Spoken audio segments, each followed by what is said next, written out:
You know that feeling, that sudden sharp pain that just pops up out of nowhere, and you're left wondering, is that a muscle? A joint? A nerve? It feels like this impossible puzzle inside your own body.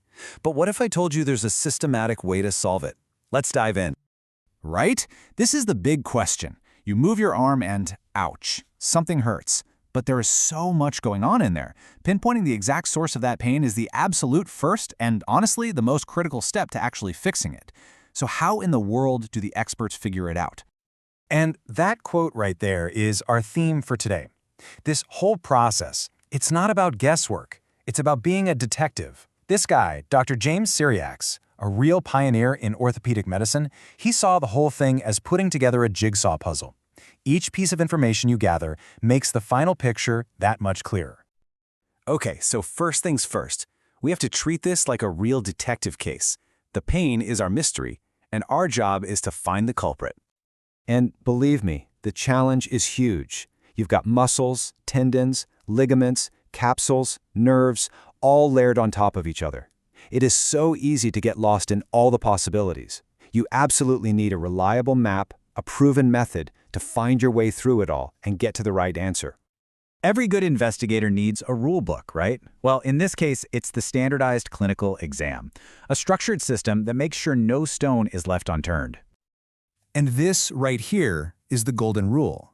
Cyriax was so clear about this. Skipping steps, even when you think the answer is obvious, is the single biggest reason for mistakes.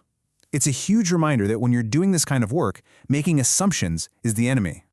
So what does that mean? It means the diagnosis is the very last thing you figure out. It only comes after you've done a full and complete assessment. No shortcuts. Every single piece of evidence has to be on the table before you can even think about solving the puzzle.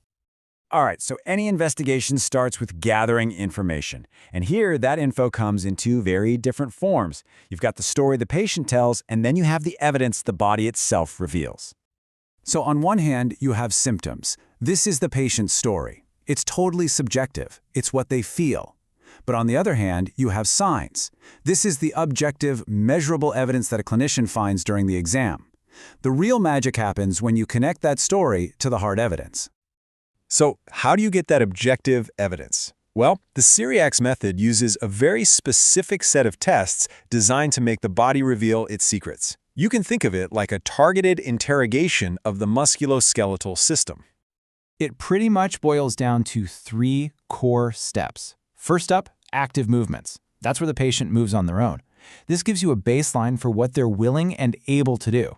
Second, passive movements. Now the clinician takes over and moves the joint for them. This tests the inert stuff, like ligaments and the joint capsule, because the muscles are all relaxed. And third, you've got resisted tests, where the patient tenses a muscle against pressure.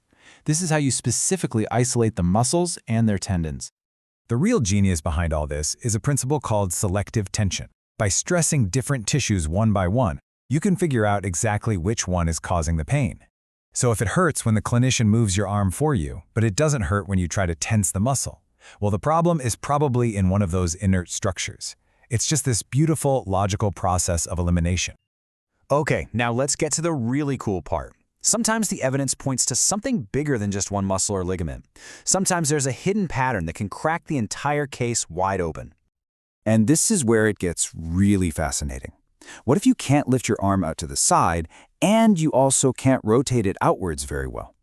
It's not just one movement that's off, it's a specific combination of problems. That's not random. That is a clue. And that clue has a name, the capsular pattern. And honestly, this is the big aha moment. Cyriax figured out that when an entire joint gets inflamed, like an arthritis, it loses its range of motion in a very predictable, proportional way.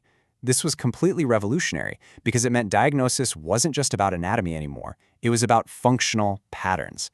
Every joint has its own unique fingerprint of restriction. Okay, so let's take the shoulder, for example. Its capsular pattern is always the same. The ability to rotate the arm outwards is the most limited. Then comes lifting it out to the side. And finally, rotating it inwards is the least limited. So if a clinician finds that exact pattern, they can be pretty darn sure that the entire joint is inflamed, arthritis. You can see how powerful this distinction is. If you see that capsular pattern, you know the whole joint is the problem. But if it's a non-capsular pattern, any other kind of restriction, then the issue is more localized, maybe a single ligament or something else inside the joint. This one concept just instantly narrows down all the possibilities. And those resisted tests we talked about, they give us yet another layer of evidence. By looking at the combination of pain and strength, the clues get even more specific. For instance, if a muscle contraction is painful but strong, that probably points to a minor issue, like tendinitis. But what if it's painless and weak? Whoa, that's a huge red flag for a potential nerve issue. Each combination tells its own very different story. So, finally, with all the evidence on the table, the patient's story, the results from the active, passive, and resisted tests, and whether or not there's a capsular pattern, our detective is ready to deliver the verdict. And that's really the heart of it. The Cyriax method takes diagnosis from being this kind of art based on intuition and turns it into a science based on logic. By collecting all those jigsaw pieces and seeing exactly how they fit together, a clear and accurate picture finally emerges. The puzzle is solved. So the next time you feel that little twinge or an ache, just remember this. Your body isn't just making random noise. It's actually communicating. It's sending out specific signals and patterns. The real question is, are we learning how to actually listen and understand what it's trying to tell us?